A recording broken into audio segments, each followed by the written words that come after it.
Dice la palabra de Dios, Mateo capítulo 17, verso 24 en adelante.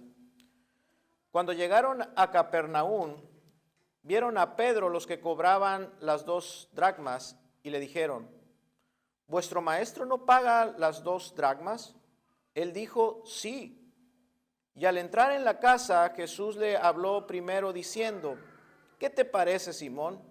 ¿Los reyes de la tierra, de quiénes cobran los tributos o los impuestos?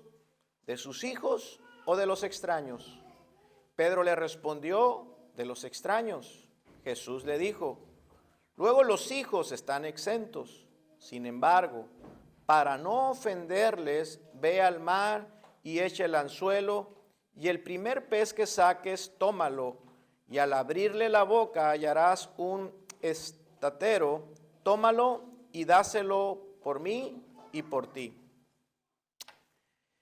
Como cristianos, ¿acaso estamos exentos de cumplir con nuestras obligaciones civiles? ¿Es posible que nosotros nos consideremos buenos ciudadanos celestiales mientras que fallamos con nuestras responsabilidades, con nuestras obligaciones como ciudadanos en este mundo? El Nuevo Testamento, queridos hermanos, deja claro cuál es la principal ciudadanía del creyente. Filipenses 3:20 dice que nuestra ciudadanía ahora está en los cielos. Efesios capítulo 2 dice el apóstol Pablo en el verso 19: ya no sois extranjeros ni advenedizos, sino conciudadanos de los santos y miembros de la familia de Dios. Algunos cristianos con estos textos y otros argumentan que como ya somos del cielo, como ya somos de ese reino celestial, entonces no debemos involucrarnos en los asuntos de la sociedad ni del gobierno. Este tipo de cristianos optan por no participar en ningún cargo de gobierno, incluso algunos se niegan a pagar impuestos al gobierno. Como ciudadanos del reino de Dios, ellos se niegan a participar. Ellos mismos ni siquiera quieren involucrar sus finanzas, sus dineros. Ellos no quieren poner sus dineros en el reino de estos hombres pecadores. Dicen: ¿cómo pondré mi dinero en ese reino de hombres que son tan malvados? Hermanos, hoy vamos a aprender cuál es la obligación del creyente ante el gobierno o ante las autoridades civiles. Quiero poner en contexto estas palabras de Mateo, porque es curioso que Mateo es el único de los 4 evangelios que menciona este pasaje. Los otros 3 no mencionan este acontecimiento. Algunos piensan que Mateo lo escribió, pues bueno, a Mateo le pareció interesante, porque recordemos que Mateo era un recaudador de impuestos. Pero bueno, yo quiero pensar que Mateo escribió esto por lo que estaba aconteciendo en el tiempo en que Mateo escribió este evangelio. Mateo escribió este evangelio entre los años 80 y 90 después de Cristo. Recordemos que el templo de Jerusalén fue destruido en el año 90 y jamás volvió a ser reconstruido. Después de la destrucción del templo, el emperador romano Vespasiano decretó que ese impuesto que los judíos pagaban al templo debían de volverlo a pagar, pero ahora para ser usado por el imperio romano. Ya no había templo. Así es que Vespasiano, el emperador, dijo: volvámoslo a cobrar y nosotros hagamos uso de ese dinero para lo que nosotros querramos. Entonces los judíos y los cristianos de ese tiempo tuvieron esa tentación de rebelarse en contra del emperador, en contra del imperio, y no querer pagar ese impuesto que se les estaba cobrando. Así es que los judíos y esos cristianos israelitas tenían que tomar una decisión. nos rebelamos en contra de nuestra autoridad y no pagamos ese impuesto, dado que ni siquiera tenemos templo, y seguramente el emperador usará este dinero para seguir expandiéndose y subyugarnos, entonces no lo pagaremos. ¿Qué hubiese pasado si estos cristianos no hubiesen sido instruidos en cuanto a sus responsabilidades como creyentes? Bueno, ellos se hubiesen entonces rebelado en contra del emperador, no hubiesen pagado, hubiesen sido entonces señalados como ciudadanos desleales, como ciudadanos rebeldes, y sabemos que pasaba con aquellos que se rebelaban en contra del imperio. Inmediatamente eran aplastados. Así es que Mateo escribe en ese tiempo esta historia. Mateo escribe esta historia para decirle a los cristianos que por muy desagradable que les resultara pagar el impuesto, ellos tenían que asumir sus obligaciones ciudadanas. Hermanos, es muy importante aprender que el cristianismo y la buena ciudadanía van de la mano. ¿Escuchó? No es posible hacer una separación. No podemos considerarnos buenos ciudadanos celestiales mientras que somos unos rebeldes ciudadanos terrenales. Ahora, vayamos a nuestro pasaje. Este pasaje, el impuesto que estamos hablando aquí, que trata la historia que se le está cobrando a Pedro y a Jesús, es el impuesto. De hecho, sus Biblias dicen en el título, algunas que tienen títulos, dice el pago del impuesto del templo. Nada tiene que ver entonces con los impuestos que Roma había establecido, sino que era aquí en este caso el impuesto del templo. Ese impuesto era un dinero que estaba establecido desde el Antiguo Testamento por ley de Dios, que debían de traer todos los varones judíos mayores de 20 años. Era el dinero de la redención. Todo israelita mayor de 20 años debía pagar por orden del Señor 2 dracmas.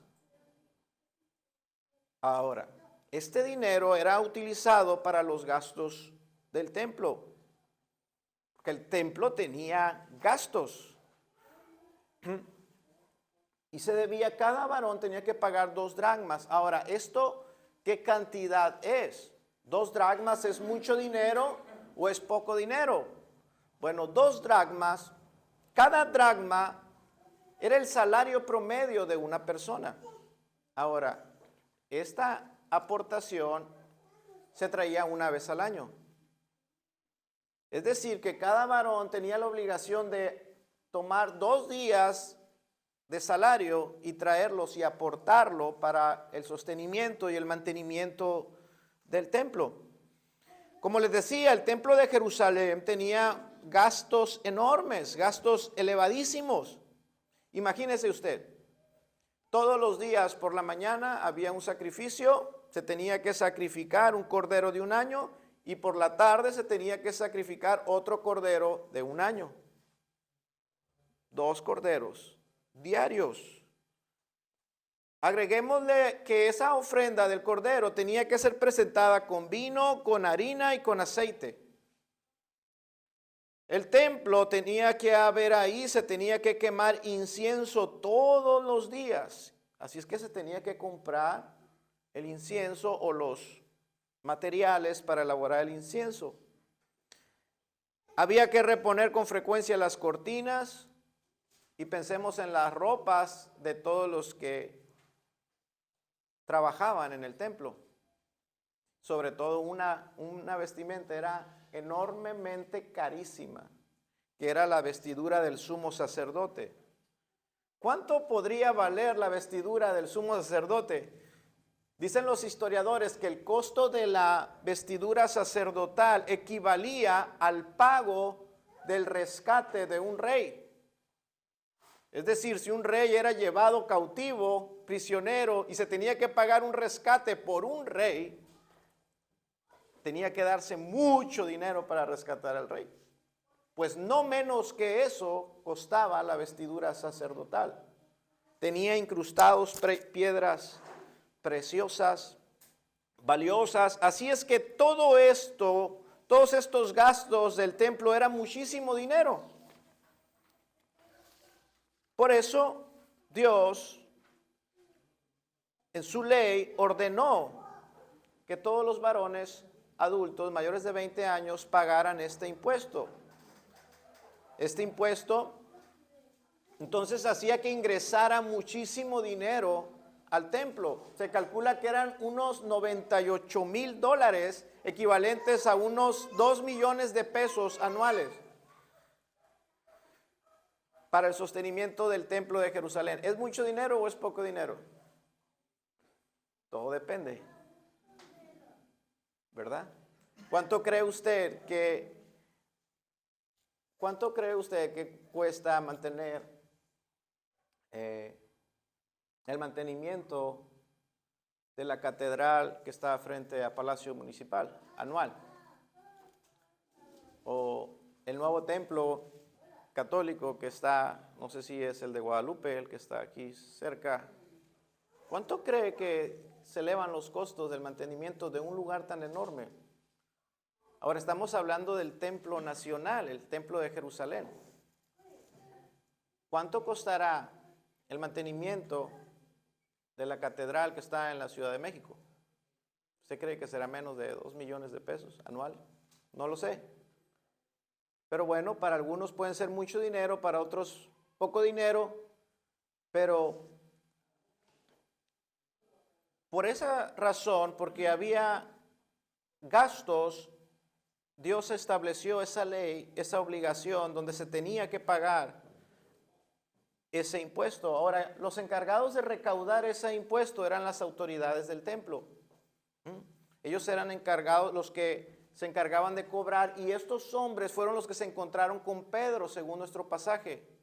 Las autoridades del templo vieron a Pedro, al parecer solo, y fueron con Pedro y le cobraron el impuesto. Impuesto que según la Escritura ni Pedro ni Jesús habían pagado todavía. Ahora, ¿por qué Pedro y Jesús no habían pagado ese impuesto? ¿Porque eran unos rebeldes? Porque ahora el reino de los cielos ya había llegado y había que desatendernos de nuestras obligaciones civiles, y Jesús ni sus discípulos querían pagar el impuesto. No. Recordemos que Jesús se había apartado de Jerusalén, se había apartado de los judíos por un tiempo, no se encontraba ahí, y por esa razón, ahora que vuelven, les es cobrado. Pero ellos no pagaron el impuesto no porque no quisieran, sino porque no estaban ahí. Y le cobraron a Pedro, creo que porque era el líder de los 12. Vieron a Pedro y dijeron, bueno, aquí está el líder de los 12, cobrémosle a él. Dice el verso 24, vinieron a Pedro los que cobraban las 2 dracmas y le dijeron, ¿vuestro maestro no paga las 2 dracmas? Probablemente estos cobradores no sabían cuál era la postura de Jesús en cuanto a los impuestos, porque recordemos que Jesús se había opuesto a muchas costumbres que habían sido establecidas por los fariseos. ¿Recuerdan? Cuestiones del ayuno. ¿Por qué tus discípulos no ayunan? ¿Por qué tus discípulos cortan espigas en el día de reposo? ¿Ustedes no guardan el día de reposo? Cuestiones de los lavamientos, no se lavan las manos. ¿Por qué? Entonces quizás los cobradores de impuestos también pensaban, ¿cuál será la posición de Jesús en cuanto al pago de impuestos? ¿Será que también ahora Jesús, ahora estos discípulos, este movimiento se opone al pago de impuestos? Así que se acercan a Pedro y le preguntan. Nos damos cuenta entonces, sinceramente, que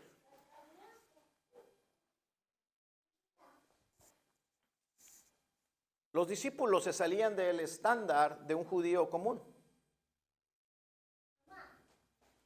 El día de reposo lo vivían de manera diferente. No ayunaban. Se estaban saliendo del molde de un ciudadano común. Así es que ellos se preguntan, ¿tendrán también ellos algo en contra de los impuestos? Es como ahora, hermanos, los cristianos. Ya no encajamos en los estándares de un ciudadano común. Las personas saben que nosotros hacemos cosas que ellos no hacen. Y ellos saben que nosotros ahora no hacemos cosas, nos abstenemos de hacer cosas que ellos hacen. Sin embargo, muchos de ellos no saben con exactitud cuál es la diferencia. Y a veces se acercan con nosotros, con los cristianos, y nos preguntan, oye, ¿ustedes pueden hacer esto? ¿Verdad? Porque no están seguros, ¿lo harán, no lo harán? Porque saben que nosotros no estamos en el estándar común de un ciudadano normal. Ahora, aquí en este texto, ni Jesús ni Pedro habían pagado el impuesto. Y le preguntan a Pedro, ¿tu maestro no paga impuestos? ¿Y qué responde Pedro? Dice nuestro texto que Pedro dijo, sí paga. Mi maestro sí paga. Pedro pudo haber recordado lo que que el Señor había enseñado en Mateo 5. No penséis que he venido a abrogar la ley, sino ¿a qué? Sino a cumplirla. O quizás Pedro ya había acudido a pagar en otras ocasiones el impuesto junto con Jesús y tenía la certeza de que Jesús sí pagaba impuestos, sí era un ciudadano responsable. Y con seguridad Pedro dice, sí, mi maestro sí paga impuestos. Ahora, ¿qué pasa? Y luego dice el texto, y cuando entró en la casa, fíjese, esto ocurrió aparte. Pedro estaba en la calle, supongamos, y ahí lo abordaron los cobradores de impuestos, le cuestionan, él les dice sí, entonces Pedro se dirige a la casa donde estaba Jesús con la idea, voy a decirle a Jesús, yo me imagino a Pedro yendo en el camino, diciendo, voy a decirle a Jesús lo que acaba de pasar, mira, están pensando que nosotros no pagamos impuestos, y dice, y cuando él llega a la casa, ¿verdad? Va ahí a la casa donde estaba Jesús y antes de hablarle alguna palabra a Jesús, Jesús lo sorprende. Vea lo que le dice Jesús. Antes de que Pedro le dijese alguna palabra, Jesús dice, el verso 25, le habló primero. Pedro llegó y Jesús le habló primero. ¿Qué te parece, Simón? Espérate, traigo algo que decirte. No. ¿Qué te parece, Simón? Los reyes de la tierra, ¿de quiénes cobran contribuciones o impuestos? ¿De sus hijos o de los extranjeros? Hermanos, ¿se da cuenta? ¿De quién estamos hablando aquí? ¿Se da cuenta quién es Jesús? Del conocimiento penetrante que tiene Cristo. Jesús le muestra a Pedro que él lo sabe absolutamente todo. Todo lo que él iba a decir, lo que Pedro pretendía decir, le dice la palabra que aún no está la palabra en nuestra boca. Hermanos, si él ya la conoce. Jesús se adelantó a Pedro, se le anticipó a tocar el tema que Pedro quería tocar. Eso nos dice que Jesús tiene el conocimiento perfecto de todo lo que se dice y de todo lo que se hace en este mundo y de incluso aún de todo lo que se piensa. Qué virtud tan maravillosa la de Cristo.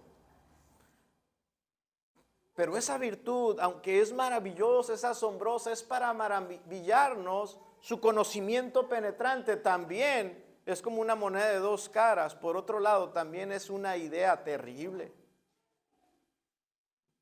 El meditar en que Dios lo sabe todo, que no hay ojo, que no hay un ojo como el de él. Dice la Escritura que sus ojos son como llama de fuego.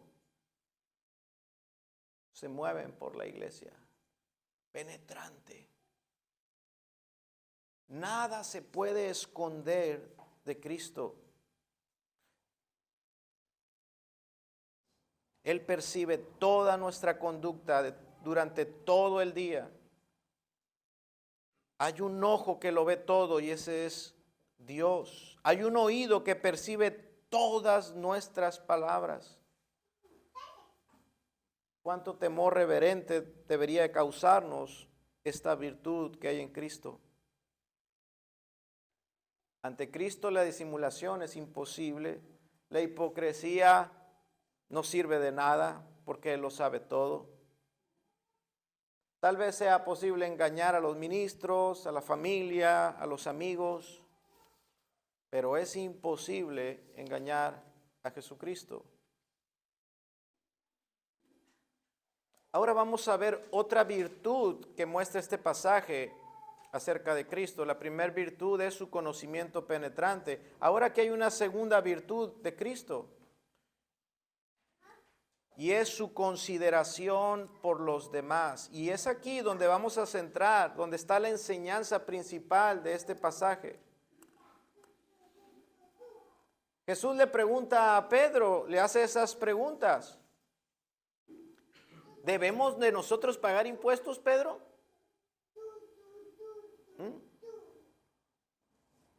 Estrictamente hablando, Jesús no estaba bajo ninguna obligación de pagar este impuesto. ¿A quién se le cobran los impuestos, Pedro? ¿A los hijos del rey? ¿A los miembros de la familia real se le cobran los impuestos? No, ¿verdad que no? A ellos no se les cobran los impuestos. De hecho, los impuestos son para mantener al rey y a su familia. La realeza es mantenida por los impuestos que otros pagan. Frecuentemente los reyes en esos días no imponían tributos a sus propios ciudadanos, sino a los ciudadanos que ellos habían conquistado, a las naciones vecinas. Los reyes de la tierra, ¿de quiénes cobran impuestos, Pedro? ¿De los extranjeros? Jesús le dijo, entonces los hijos están exentos. ¿Para quién era el impuesto? El impuesto era para el templo, era para Dios. Ahora, ¿vienen a cobrarme impuestos a mí y a ti, Pedro? ¿Acaso yo no soy el Hijo de Dios? ¿Y yo como Hijo de Dios tengo que pagar impuestos? ¿El Hijo de Dios por naturaleza debe de pagar impuestos? Recuerden que Jesús dijo que ese templo era la casa de su Padre. Yo como hijo debo de pagar impuestos para el mantenimiento de la casa de mi Padre. Jesús dijo que Él era mayor que el templo. ¿Yo debo de pagar impuestos, Pedro? Pedro, ¿acaso tú no eres hijo por adopción? ¿Tú debes de pagar impuestos? Ahora, si Jesús hubiese terminado esas palabras hasta aquí, entonces la lección sería otra. Los cristianos tendrían la base para decir que como coherederos con Cristo, como hijos de Dios, nosotros no debemos de someternos a las autoridades civiles ni pagar impuestos, deberíamos de estar exentos, ¿verdad? Como hijos de Dios. Es más, si la enseñanza de Jesús hubiese llegado hasta este momento, hubiese un sustento para decir que como hijos de Dios ni siquiera estamos obligados a apoyar la obra de Dios. Pedro, ¿quiénes pagan? ¿Quiénes son los que deben de pagar? ¿La familia real? ¿Los hijos? ¿O los de afuera? No, pues los de afuera. ¿Verdad? Entonces algunos, fíjese hermanos, Algunos aún piensan, y dentro del cristianismo, porque conozco grupos así, que piensan que la obra del reino de Dios en la cual estamos trabajando, y es nuestro deber impulsar y hacer avanzar el reino de Dios, que esa obra ellos piensan que debe de ser sustentada por los dineros y las riquezas del mundo. Y cuando oran en sus maneras antibíblicas de orar, decretan, exigen y reclaman en sus oraciones que las riquezas del mundo vengan a la iglesia y le sirvan a la iglesia para impulsar el reino. Nada más antibíblico y anticristiano que eso. Porque la enseñanza de Jesús no llegó hasta aquí. Jesús no enseñó eso. Jesús no nos dio ejemplo de eso. Sin embargo, dice, continúa nuestro pasaje, miremos el ejemplo de Cristo. Sin embargo, para no ofenderles, vete al mar y echa el anzuelo, y entonces toma el primer pez que pesques, bueno, y de ahí va a salir la provisión, ¿no? La palabra clave aquí es ofensa, para no ofenderles. Jesús con justicia de sobra había podido pedir que se le eximiera de ese impuesto, pero no lo hizo. Como hijo de Dios tenía derecho a no pagar impuesto, pero lo pagó.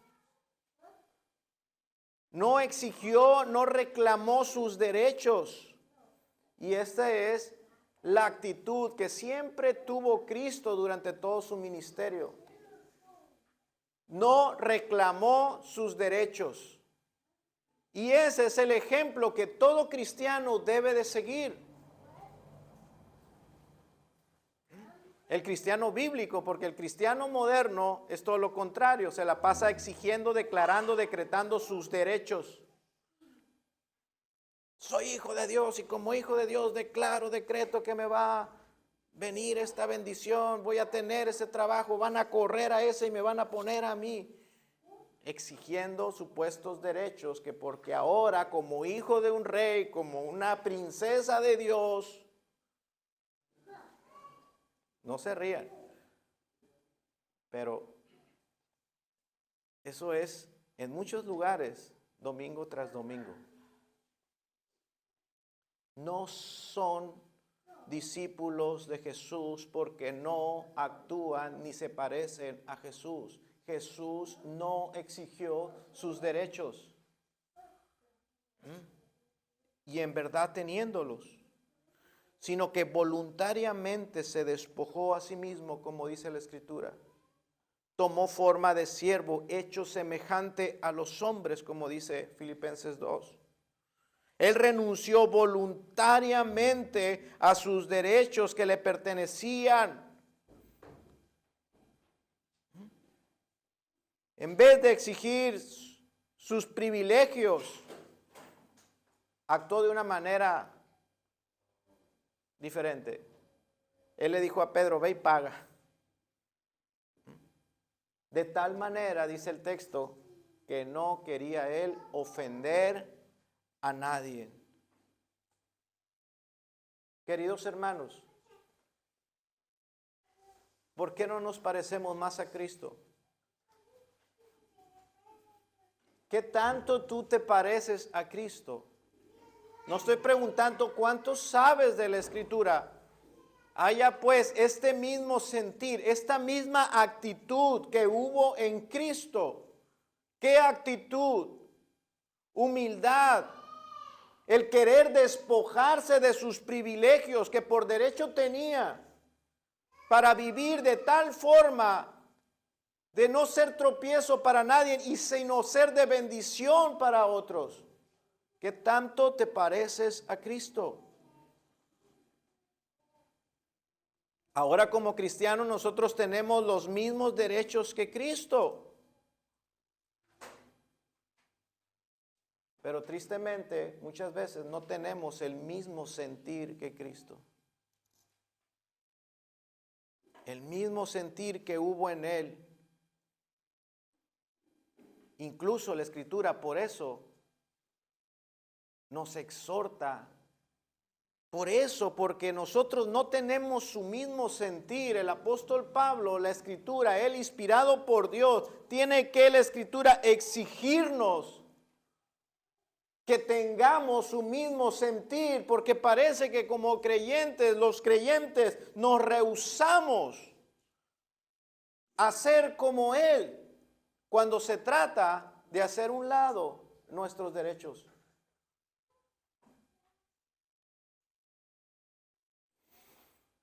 Cuando Él se despojó a sí mismo, se hizo siervo, se hizo como nosotros, y siendo el Dios de gloria, tomó una cruz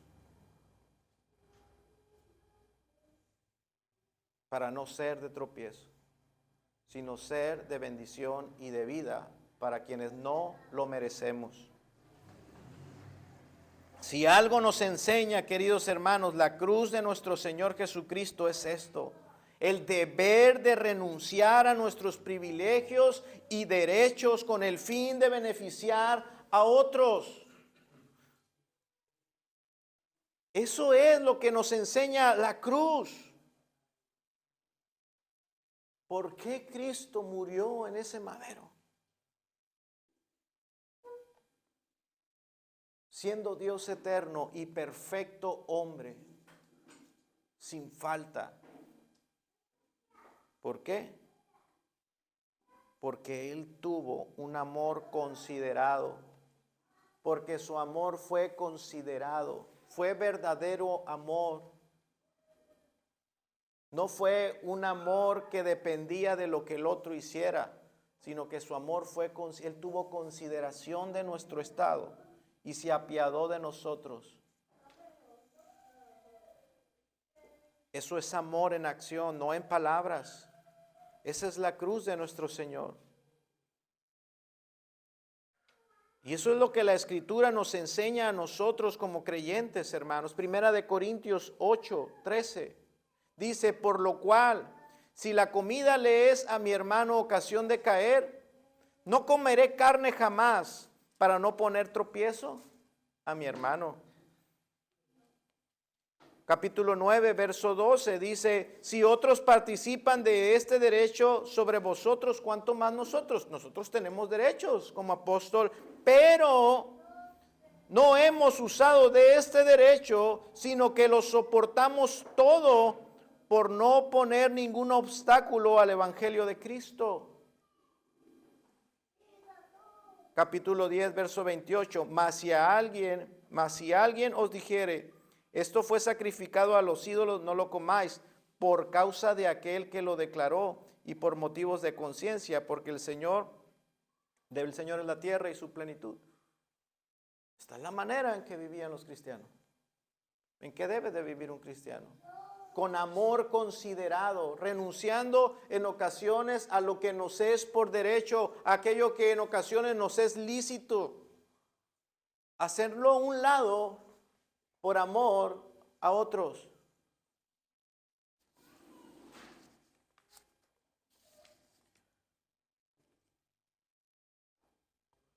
Pastor, pero tengo derecho a sentir el celo del Señor porque eso es grave pecado y tengo que decirle que se irá al infierno. No siempre. No siempre.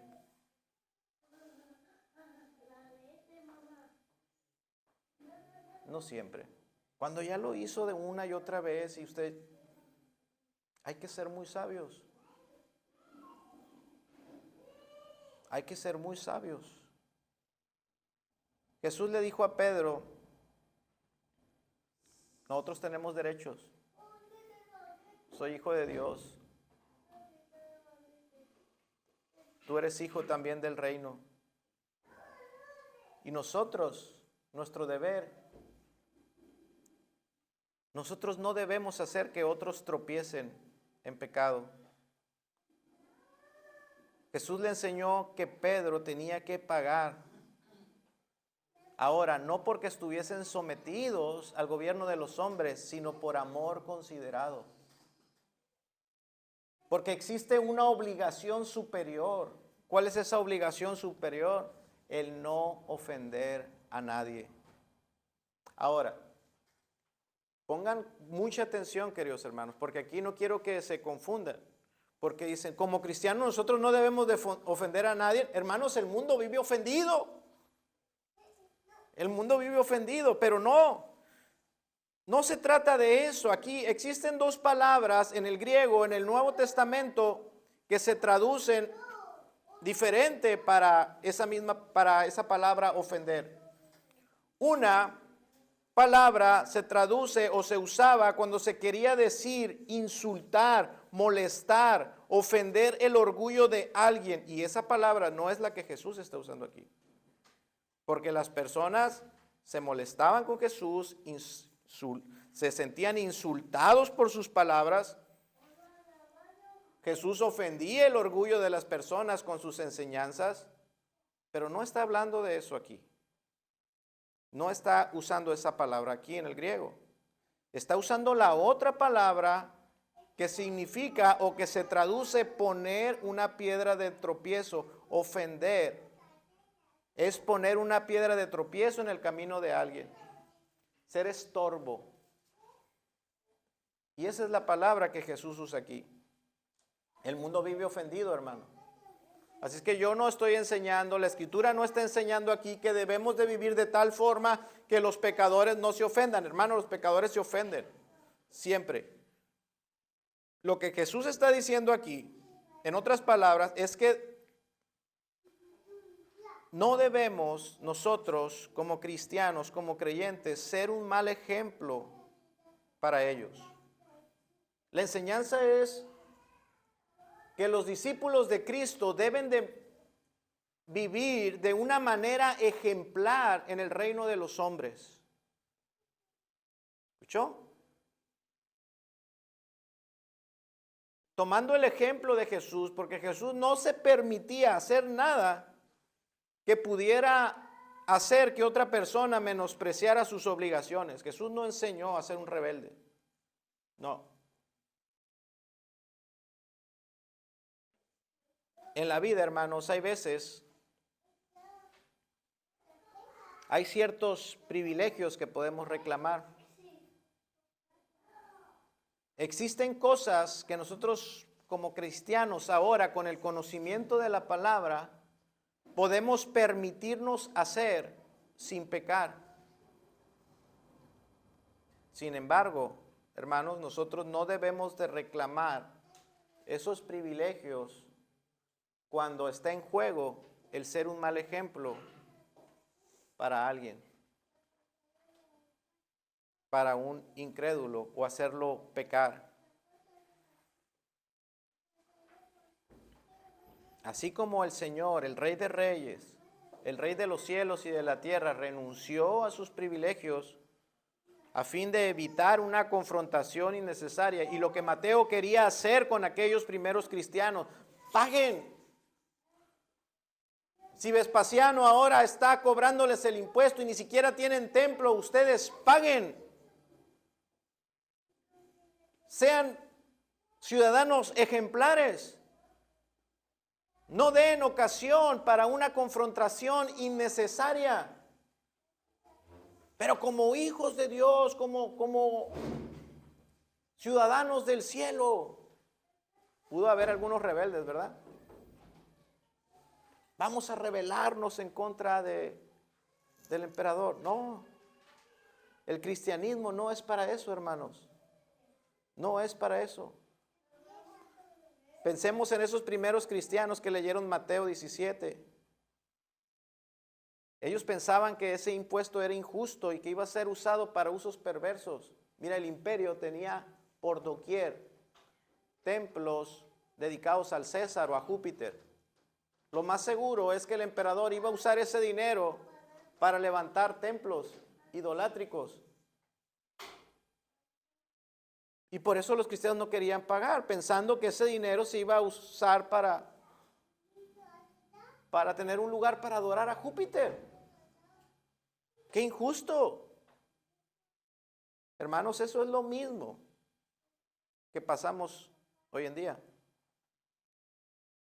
¿Qué hacen las autoridades, nuestros gobiernos con nuestros impuestos?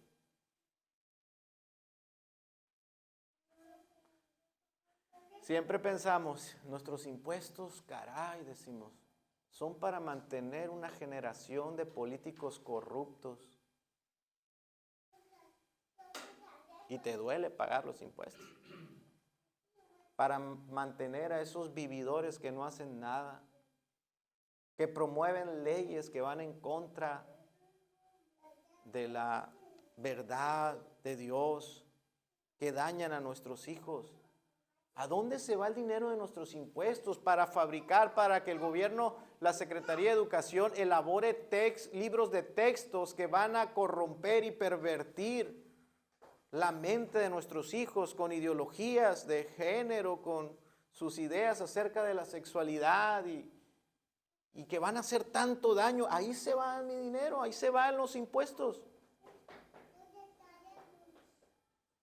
Hermanos, es posible que no nos agraden muchos de los actos de nuestros gobernantes. Es posible que nos parezcan incluso impuestos abusivos, demasiados altos. Pero tenemos que seguir el ejemplo de Cristo.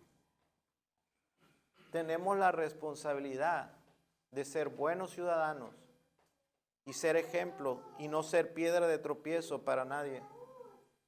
Independientemente de lo injusto que sea el impuesto o de la manera blasfema que se usen esos dineros, de lo irresponsable que se gaste ese dinero, se deben de pagar. Nosotros debemos de preguntarnos esto. Si yo exijo mis derechos como cristiano, si yo desobedezco a la autoridad civil, ¿esto será de provecho para el cristianismo o no? ¿Me escuchó?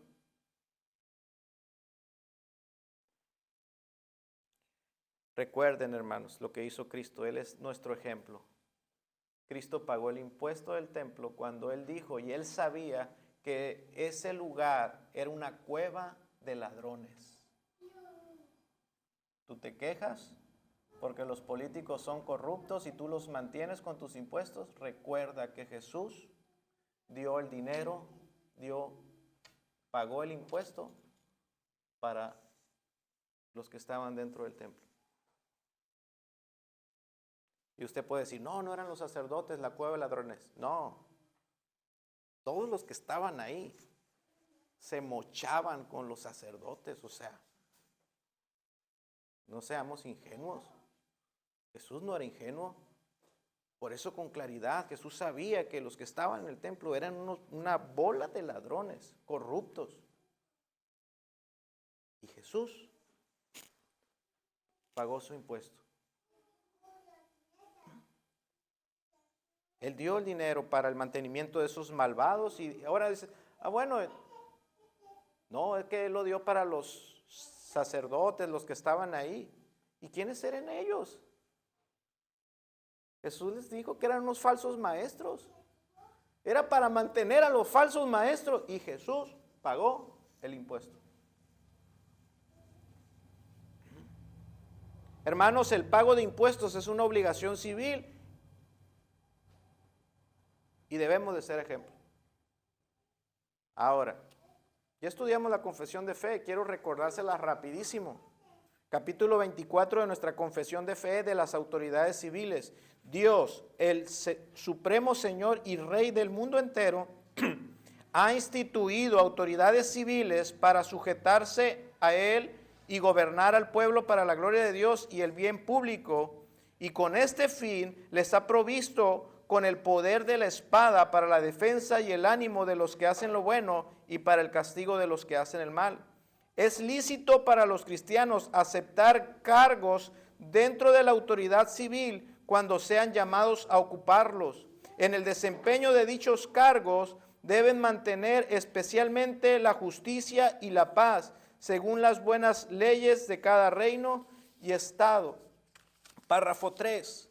Habiendo sido instituidas por Dios, se les debe rendir sujeción en el Señor en todas las cosas lícitas que manden, no solo por causa de la ira, sino también de la conciencia, y debemos ofrecer súplicas y oraciones a favor de los reyes y de todos los que están en autoridad, para que bajo su gobierno vivamos una vida tranquila y sosegada en toda piedad y honestidad. Y para sustentar estos 3 párrafos hay alrededor de 30, 40 versículos que están en la confesión de fe.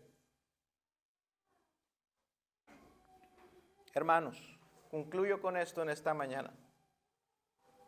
Tenemos que ser muy sabios para saber cuándo debemos nosotros ceder en nuestras opiniones, en nuestros derechos. La madurez de un cristiano muchas veces se refleja y se ve en esto. El verdadero conocimiento que ha adquirido de una persona de la Escritura muchas veces se refleja en esto.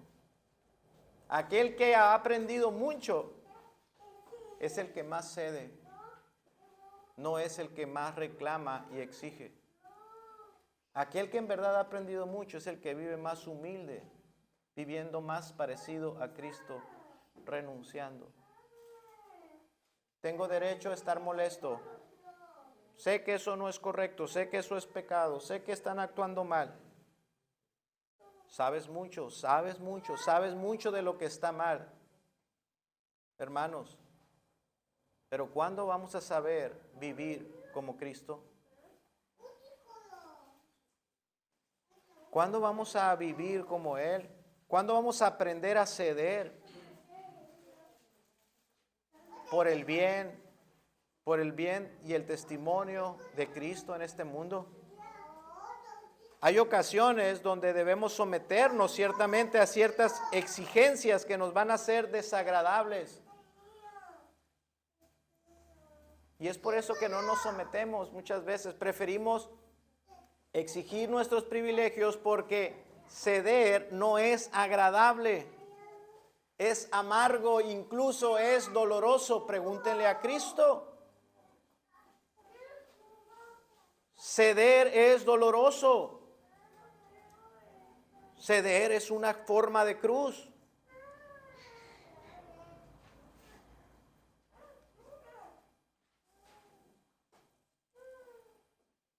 Tengamos cuidado, hermanos, con nuestras actitudes que tomamos cuando son piedra de tropiezo para los incrédulos. Hay ocasiones que tomamos actitudes o actuamos de tal forma que estorban al esposo que es incrédulo.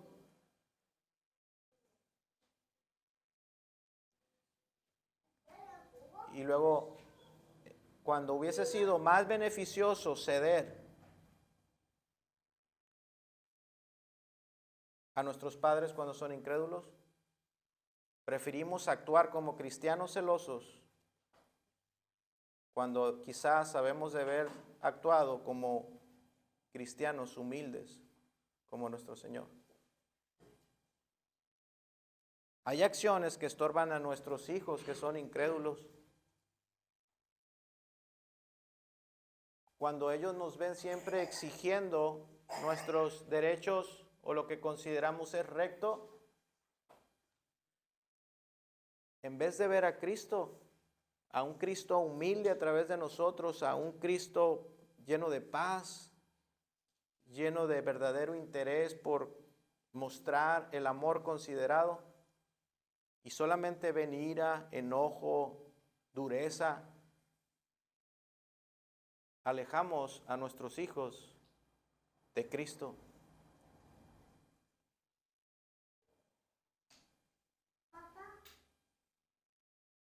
Porque actuar en base a nuestros derechos, hermanos, recuerden, no siempre es lo mejor. Hay cosas que son correctas y hay cosas que son mejor que eso. Procuremos lo mejor. Hay cosas que son buenas, pero está lo que es mejor.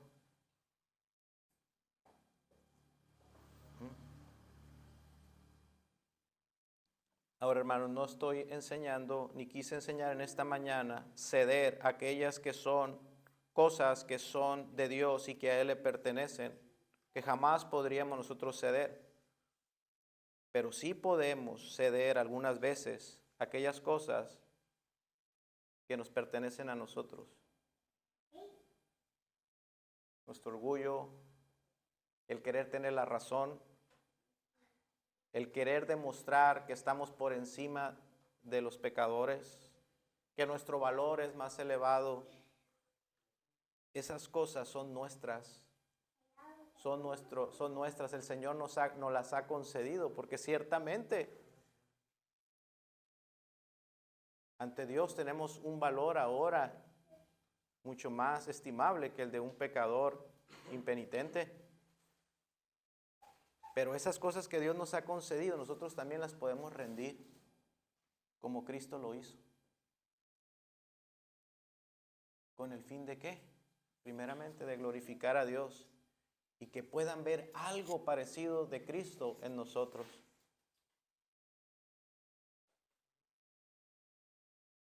Hay hábitos, hay costumbres en nuestra sociedad que para nosotros como cristianos son cosas inútiles.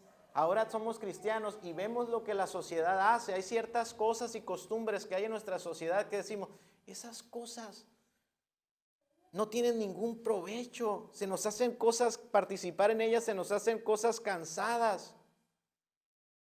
Hay cristianos que consideran que un cumpleaños es una cosa banal. Ciertamente, si nos vamos estrictamente a la Escritura, lo es. Cada día de la vida debemos agradecer día tras día. Pero ¿por qué un cumpleaños? Ahora yo entiendo, tengo una cosmovisión cristiana, celebrar un cumpleaños, dicen, y muchos cristianos se han alejado de esa celebración, por ejemplo. Ya no quiero celebrar cumpleaños, ahora soy cristiano, ahora agradezco a Dios todos los días.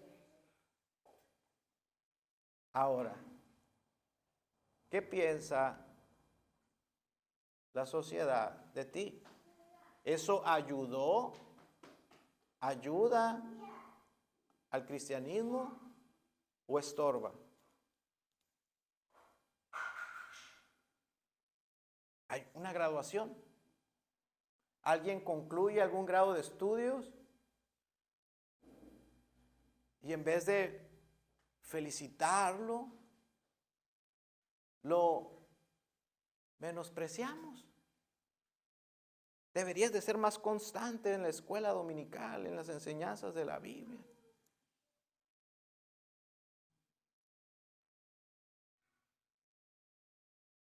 ¿Eso ayuda al cristianismo o estorba? Un aniversario de bodas son costumbres de la sociedad que ahora como cristianos pudiésemos con derecho, juzgarlas como inútiles, como vanas, como innecesarias, como pesadas, pero renunciar a ellas, ¿ayuda o estorba? Una posada del trabajo. No, soy cristiano, ¿cómo? Yo entiendo que eso ya ayuda. O está haciendo piedra de tropiezo en cosas que fácilmente pudieras renunciar.